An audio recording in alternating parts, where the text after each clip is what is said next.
Évadez-vous dans un cadre verdoyant et paisible d'une propriété abritant 4 hébergements indépendants de 75 mètres carrés, dotés chacun d'une piscine privée. Les Nuits de Lens. Les Nuits de Lens, votre oasis privée à Sainte-Anne, en Guadeloupe, pour une expérience de détente totale.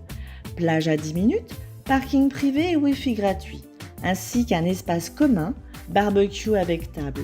Les Nuits de Lens. Téléphone 06 90 32 72 37. 06 90 32 72 37. Guyane Actualité. Ce matin, 5h, nous partageons ensemble toute l'actualité du pays avec notamment la SAFER Enfin qui a obtenu son agrément et nous l'avons appris par la voix de la présidente Chantal Berthelot qui a expliqué que ça va pouvoir permettre enfin à cette structure qui a eu tant de remous de commencer à travailler. On a pu l'entendre ce matin dans le journal de Radio Pays. 11 propositions dont nous avons parlé également pour l'aménagement du territoire. Que demandons-nous en Guyane sinon des choses simples qui en 2023 semblent tellement évidentes et qui n'auraient même pas dû être demandées. Nous en avons parlé longuement avec Rudy Stephenson dans sa revue de presse et nous en avons également parlé avec Jean-Victor Castor, rappelez-vous, qui était lui également à l'initiative de ces 11 propositions, mais également l'invité du grand forum de Gilles Vernet pour bien comprendre et mieux comprendre ce qui s'est passé. Je vous conseille d'aller faire un tour sur le replay de ce grand forum que vous trouverez sur la page Facebook de Radio Pays. D'ailleurs, le rendez-vous politique à ne pas rater, ce sera ce samedi dès 9h et comme d'habitude, nous mettrons en place tous les grands moyens, le dispositif intégral de Radio Pays pour vous permettre de vivre ce congrès des élus. On en parlait depuis déjà hier. L'analyse de Rudy Stephenson, elle est simple mais évidente, du courage politique et du pragmatisme. C'est ce que nous attendrons de nos élus dès ce week-end. Nous avons également parlé de cette marche pour dire stop aux violences faites aux femmes, ce qui s'est déroulé ce week-end à Saint-Laurent-du-Maroni. Vous le saviez, samedi le 25 novembre, c'était la journée internationale de lutte face aux violences faites aux femmes et il est temps de dire non, plus que non, de aussi mettre des mots sur ce que ces femmes vivent et surtout ne pas hésiter à en parler et à dénoncer. Nous l'avons entendu notamment par le biais de Pascal Bissouana qui est directeur du CCAS de Saint-Laurent-du-Maroni. Nous avons également jeté un coup d'œil ce matin sur ce qui se passe en Haïti. La situation ne fait que se dégrader. Vous le savez, depuis quasiment maintenant 1 an et demi, presque 2 ans, les gangs ont pris le contrôle de Port-au-Prince, la capitale, mais aujourd'hui on passe encore à une autre étape avec ces violences qui se propagent en dehors de la capitale, qui empêchent notamment l'ONU d'intervenir et surtout qui pose des questions sur l'intervention du Kenya qui est censé être le leader de cette force d'intervention internationale qui est censée ramener la paix, la sécurité, la sérénité en Haïti. Pour l'instant, rien n'est fait et rien n'a même commencé. On en parlera dans les prochains rendez-vous radio sur Radio Pays pour vous permettre de mieux comprendre l'actualité et de mieux vivre celle-ci. L'actualité, c'est également ce qui se passe en Guyane. Rappelez-vous, nous vous en parlions il y a de cela quelques semaines des Indies Day qui permettaient à ces jeunes entreprises guyanaises d'aller à la conquête, j'allais dire du monde, mais si le monde doit commencer par cette petite porte, autant prendre, et pour nous en parler ce matin, quelques-unes des lauréates, mais également Alison Marigard qui est avec nous. Bonjour. Bonjour Kylian. Merci. Comment allez-vous ? Très bien, merci d'être là ce matin. Merci à toutes d'être là ce matin pour parler de ce projet. On va revenir tout d'abord pour mieux situer les choses sur ce qui se passe en Guyane autour du cosmétique, parce que il y a beaucoup de personnes qui entendent des choses mais qui ne savent pas trop bien où nous en sommes aujourd'hui et où nous allons presque 2024. On commence par quoi quand on parle du cosmétique guyanais ? Alors, on peut commencer par le premier colloque qui a eu lieu en mars 2022. Ce colloque était dédié à la cosmétopée. Ce colloque a regroupé tous les territoires d'outre-mer qui étaient présents en Guyane afin de valoriser la filière cosmétique et puis les savoir-faire ancestraux. Et à la suite de ce colloque est née l'antenne Guyane Cosmétique Valley en partenariat avec Guyane Développement Innovation et la collectivité territoriale de Guyane. La Cosmétique Valley, c'est une association qui est en hexagone, qui regroupe vraiment tous les maillons de la chaîne de valeur d'un produit cosmétique. Vous aurez les laboratoires de fabrication, les centres de formation, les universités, les fabricants de matières premières, les agriculteurs également. Et vraiment, ils sont dédiés à la valorisation de la filière cosmétique française. Et ainsi, en Guyane, sachant que nous avons une biodiversité qui est extraordinaire, l'objectif était vraiment de structurer notre filière et puis de valoriser les acteurs qui sont présents sur notre territoire. Et nous, la Cosmetic Hub, qui est donc le premier programme d'accélération de tout ce qui est cosmétique en Guyane, ça permet de pouvoir accompagner les porteurs de projets, de les encadrer. Quand on parle d'accompagnement, on parle également d'argent. Ouais. Exactement. C'est important parce que l'argent il est un peu tabou en Guyane, mais sans argent, même avec la meilleure volonté du monde et les meilleures idées, on ne fait strictement rien du tout. Et puis il y a eu l'aventure de Indies Day où certains et certaines de ces dames qui sont présentes ce matin sont allées, ont été récompensées. Comment on peut considérer les Indies Days vus de Guyane? Alors, il était déjà intéressant d'identifier que nous participions déjà à des événements comme Cosmétique 360. Des événements, enfin un grand salon qui regroupe de très grands acteurs. Mais nos entreprises, alors il y a différentes entreprises en Guyane. Il y a des plus petites startups qui viennent de naître, qui commencent à fabriquer des produits. Et puis il y a des entreprises beaucoup plus établies comme les laboratoires biostratèges et Yana Wasai par exemple. Et nous avons cherché en fait un événement, une rencontre qui soit adaptée à nos startups guyanaises. Et les Indies Days, vraiment, c'est ce créneau qui est parfait, car ce sont de jeunes marques qui présentent leur innovation devant des revendeurs, devant des investisseurs. Elles ont 3 minutes pour pitcher. Et ces revendeurs savent que ce sont de jeunes marques. Donc, au niveau de la production, ils sont conscients que les quantités ne seront pas forcément importantes. Par contre, ils recherchent des innovations qu'ils ne vont pas trouver ailleurs. Et c'est ainsi que la Guyane peut se distinguer avec, par exemple, Kimea, qui fabrique des produits à base de papaye, ou encore Affaires Bouclées, qui utilise des huiles d'Amazonie qu'ils n'ont pas l'habitude de voir. Et donc ces dames sont ce matin présentes avec nous, en tout cas deux de ces 3 personnes qui ont été récompensées, Vanessa Ganzil et Kelly Joseph. Merci à vous mesdames d'être présentes, merci d'avoir choisi Radio Pays pour vous exprimer. Tout d'abord félicitations, parce que ce que vous faites n'est pas commun, c'est du travail, beaucoup de travail, un engagement. Quand on est récompensé, je vais commencer par la fin, quand on vous récompense, vous partez aux Indies Day, quand on vous récompense, comment on se sent? Est-ce qu'on se dit enfin, ou pas travail pour rien? Alors, moi, pour la petite anecdote, j'ai été un peu spoilée puisque ils se sont trompés dans leur visuel et ils ont mis Affaires Bouclées à la place de notre concurrent. Donc, j'ai eu le temps de voir à l'avance quelle aurait été ma récompense. Donc, à l'avance, j'ai su que j'aurais eu la médaille de bronze. Oui. Mais néanmoins, ça n'a pas diminué ma satisfaction, ma fierté.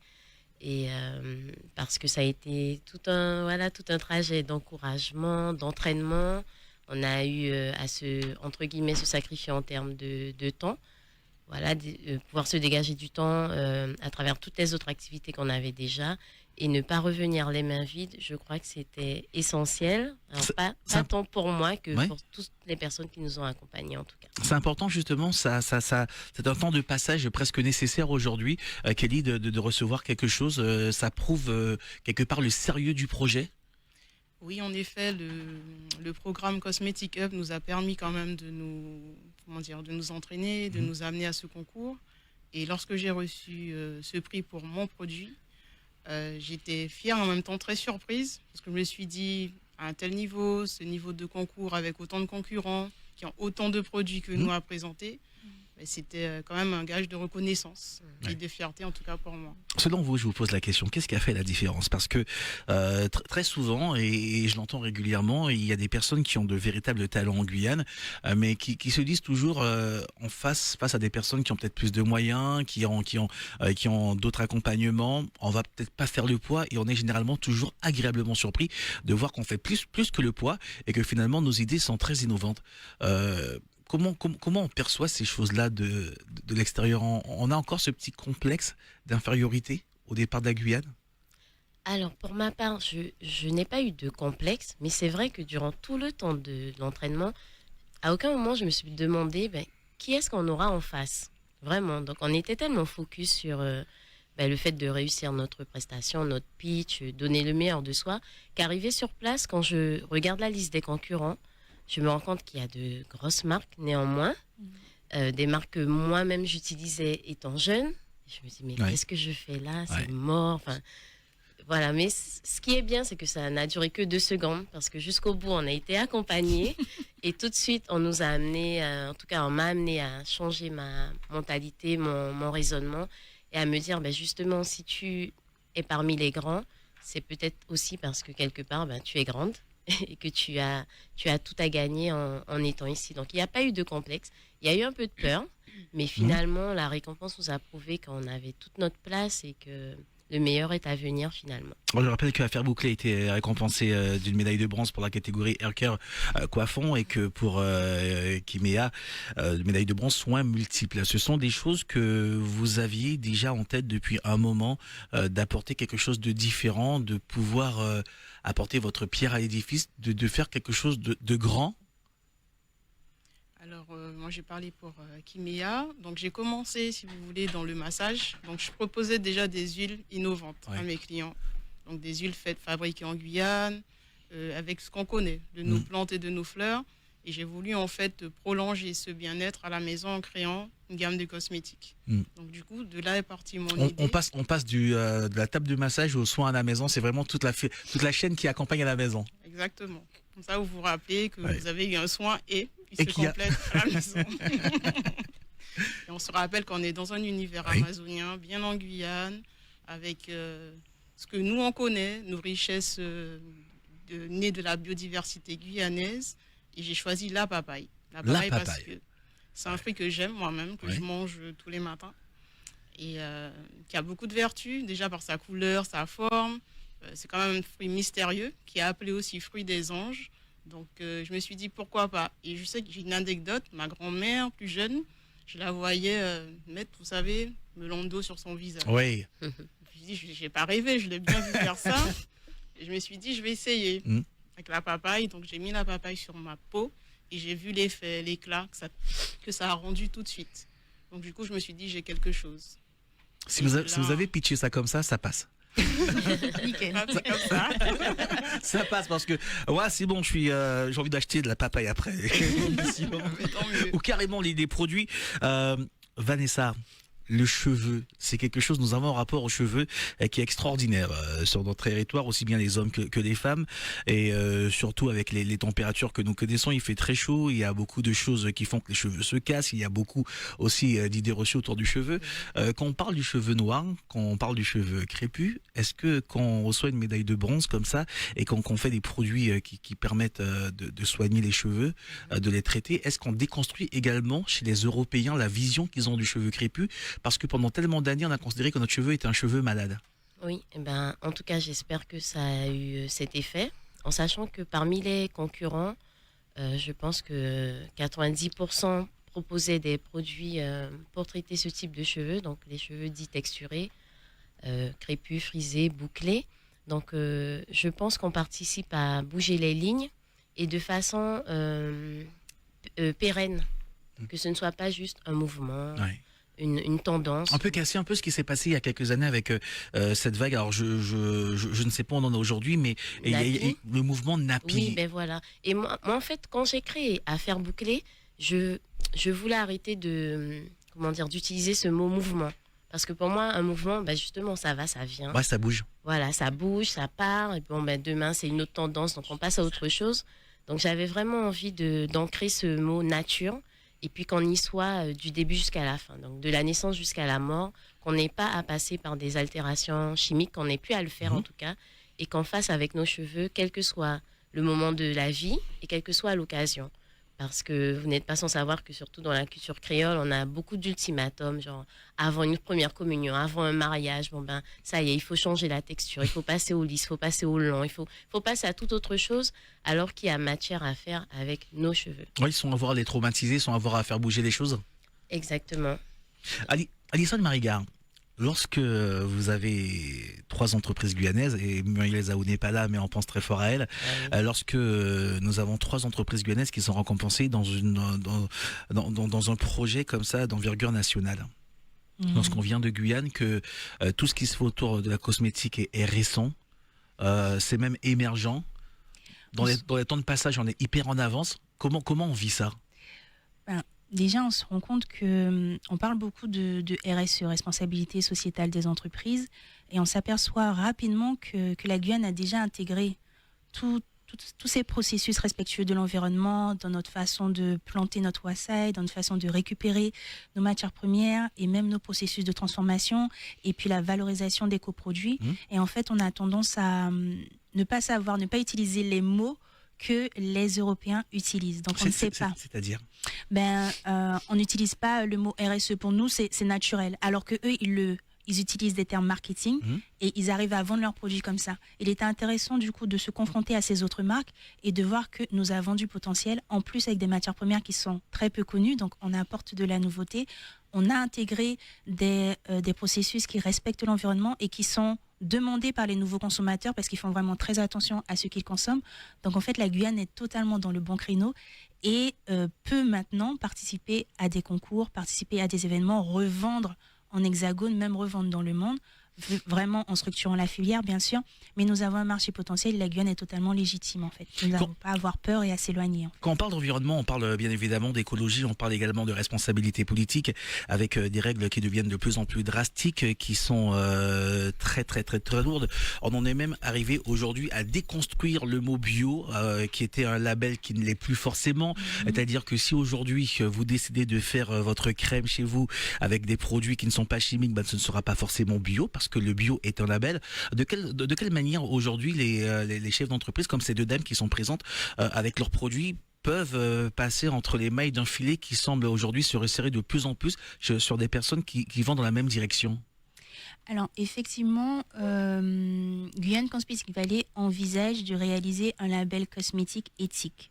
C'est-à-dire éthique dans la récolte des matières premières, dans le choix des agriculteurs, dans la valorisation aussi du savoir-faire des agriculteurs, dans la rémunération, ce que la société Yana Wasai réalise d'ailleurs.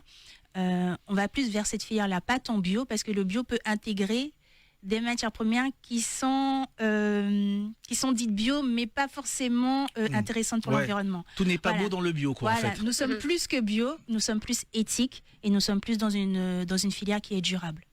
Voilà. On parle d'éthique, justement, mesdames. En créant les produits avec lesquels vous êtes allés à ce concours, ça répond à des besoins personnels à la base, à des questions que vous vous posiez, vous, au départ, pour aller améliorer votre quotidien? Pour Kimea, c'est parti de mon expérience à moi. Je parle d'estime de soi, en fait, avec Kimea. Ah oui, d'accord, ok. Je parle vraiment d'estime de soi. C'est l'un des moyens, en tout cas pour moi, qui m'a permis de me revaloriser, me redonner une estime à moi-même, donc à m'apprécier et à m'aimer chaque matin. Donc c'est vraiment un travail qui part de beaucoup plus loin qu'un simple produit qu'on met sur la peau. Exactement. Et c'est ce message que je veux valoriser. Si vous avez pitché ça comme ça en plus avec la papaye au début. En fait, avec Kylian, tu aurais eu l'or. Ah mais non, mais vous méritez toute l'or parce que vous portez très loin les couleurs de la Guyane et surtout vous permettez d'élargir le champ des possibles. Aujourd'hui, lorsqu'on parlait, et j'imagine que vous, Vanessa Gonzil, lorsqu'on parlait de cheveux noirs, de cheveux crépus à l'époque et les produits qui étaient associés, aujourd'hui avec le recul, ça doit vous faire sourire de voir ce qui nous était proposé. Non mais ça me fait sourire et en même temps ça me renvoie très loin, ça me renvoie carrément à mon enfance. Puisque jusque là. Moi j'ai vu ma mère chercher une solution chaque mois et en fait à chaque fois que ça venait d'ailleurs, eh bien il y avait cette lueur d'espoir qu'un miracle se réalise et que ça y est, mes cheveux déjà ne soient même plus comme ils sont, qu'ils soient souples, qu'ils soient simples à manipuler, etc. Et le Saint Graal, ça a été le fameux produit ramené par une tati de Miami. Donc, franchement, moi j'étais, à chaque fois, j'étais aux anges, je me suis dit, ça y est, fini, les dimanches à souffrir. Ah, parce que c'était le dimanche, oui. Le dimanche, c'est le jour de coiffure. Oui, c'est le jour de coiffure pour la semaine d'école. Oui. Et quand j'ai réalisé que j'ai pu apporter ce miracle, et qui, du coup, je ne vais même pas appeler miracle cette solution. C'est un miracle parce que quelque part, elle était là et il fallait juste l'utiliser. Pour moi, miracle, ça relève entre guillemets de l'extraordinaire, mais quand j'ai pu me rendre compte que tout était là, c'était palpable, c'était en Guyane, c'était efficace, c'était bien plus riche que tout ce qu'on a pu ramener à ma mère du Brésil, des États-Unis. Ça a été une grande satisfaction. Donc j'en souris, mais en mode yes, j'ai gagné sur ce terrain en tout cas. ça veut dire qu'aujourd'hui, et comme le disait Kelly, il y a véritablement une projection, mais une conscientisation de l'estime de soi, parce que les produits que vous faites passent par également du bien-être et des produits qui nous ressemblent sans qu'il y ait ce sentiment de culpabilité, de se dire que finalement la solution elle est là, mais je suis en train un peu de trahir ce que je suis. On est aligné quand on fait ça? Exactement, parce qu'en fait Kimea, j'ai choisi de la papaye, donc Je vis en Guyane, c'est Oui. mon pays, c'est ce qu'on connaît. On a tout ce qu'il faut. En plus, ça À coûte pas côté. cher en ce moment le clou de papaye au marché. C'est Donc pas autant en cher, profiter. voilà. C'est à notre portée. On n'a pas à aller chercher ni défricher la forêt, Oui. donc à mon niveau. Et donc je me suis dit pourquoi pas. Et comme c'est une de mes passions, la formulation, je suis autodidacte. Donc je me suis mise à créer, à concevoir cette gamme, mais à la penser, comme vous avez dit, ça date de très loin. Donc j'ai commencé avec une huile, je vous l'ai dit en début de radio. Et avec l'huile, j'ai formulé toute la gamme. il fallait L'ingrédient vraiment- principal. Il fallait vraiment y penser, partir de l'huile de massage, qui est quelque part votre fonds de commerce, et se dire je vais aller encore plus loin. Ce sont des réflexions qui venaient au fur et à mesure. C'est des réflexions qui étaient déjà là, mais qu'il fallait que je développe. Et j'avais pas le temps de développer. Donc le Covid a permis que je puisse en fait développer ces formules. Et c'était vraiment pour m'apporter un bien-être à moi, chez moi, avec de bons produits, et pour que j'ai un objectif belle peau, d'estime, d'aimer, voilà. Vraiment Faire plaisir. être bien dans sa peau. Vanessa, votre démarche, comment elle a été mise en place, vous, pour créer ces produits qui font du bien aux cheveux? Alors, j'aime bien dire que je n'ai pas commencé par ça. Oui. Dans un premier temps, moi, j'ai voulu passer par la pédagogie, la sensibilisation. C'est peut-être un défaut professionnel. Moi, je m'étais persuadée qu'en expliquant les choses, qu'en démontrant, le message passerait que il n'y a pas de mal à être naturel, il n'y a pas de mal à revenir au naturel. C'est passé?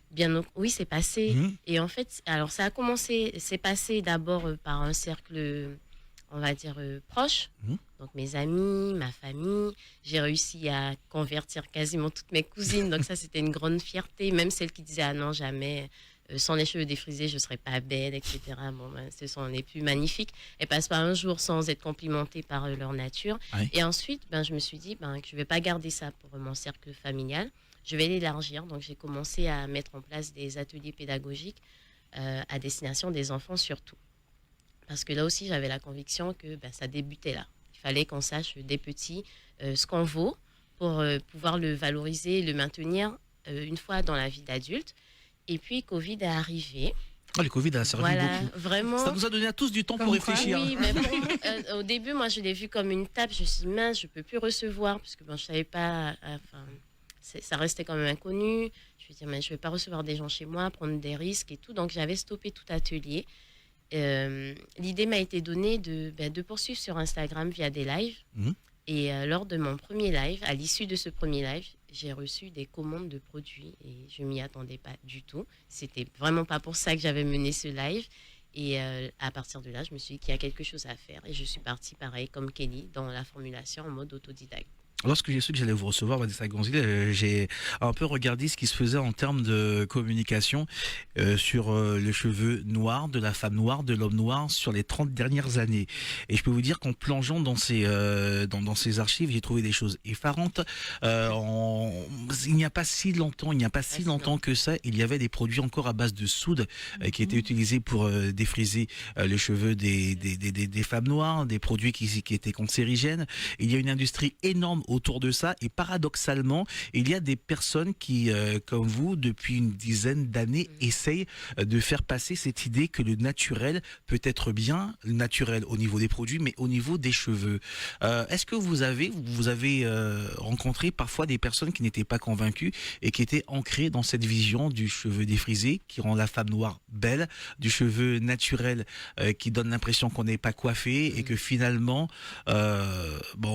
qu'il fallait travailler un peu plus dur pour changer les mentalités? Mais bien sûr, mais en fait, à chaque fois que j'ai pensé à, entre guillemets, arrêter, j'ai souvent été rattrapée par une maman qui me dit oh, il est temps qu'elle ait 12 ans que je lui défrise les cheveux. Et à chaque fois que j'entends des choses comme ça, je me dis bon, ok, le combat n'est pas fini. On continue parce que c'est vrai qu'on peut se dire ça y est, c'est passé, les gens ont compris. Et non, il y a encore des gens, des personnes malheureusement encore ancrées dans cette solution du défrisage pour que ça aille mieux, pour que ce soit plus facile, pour que ce soit plus beau. Donc le combat n'est pas fini, Kylian, crois-moi. Vraiment? Vraiment. Alors il y a une belle avancée parce que quand je mène les ateliers auprès des enfants, je récolte souvent comme réponse je trouve mes cheveux beaux. Il y a eu ce documentaire effrayant pour nous, les Oui, Noirs. La comment petite il fille noire s'appelle qui trouve que la poupée blanche est plus Oui, belle. alors il y a ça, mais il y a aussi un documentaire qui, moi, me parle plus. Bon, j'oublie le nom. Je ne suis pas très douée pour retenir le nom des acteurs, pardon. Chris Rock, Good Oui, Hair, voilà, Chris Rock. c'est un documentaire exceptionnel. Exactement, il est génial. Il faut voir ce documentaire au moins une fois dans votre vie, mesdames et messieurs. Regardez-le en couple. Vraiment, Good Vous allez Hair. comprendre, Ouais, ouais, vous allez vraiment. comprendre énormément de choses et à la fin du documentaire, vous prendrez un grand sac poubelle et vous allez jeter tous les produits que vous avez à Et la en maison. plus, la partie qui m'a le plus marqué dans cette émission, c'est la partie où il prend une canette de coca, Ouais. il la plonge 2 minutes dans de la soude, ça perd sa couleur. 2 heures plus tard, la moitié de la canette n'existe plus et 4 heures plus tard, il n'y a plus rien. Donc je me dis, mais si on n'est pas convaincu par l'aspect esthétique du cheveu naturel, on peut au moins l'être par l'aspect sanitaire.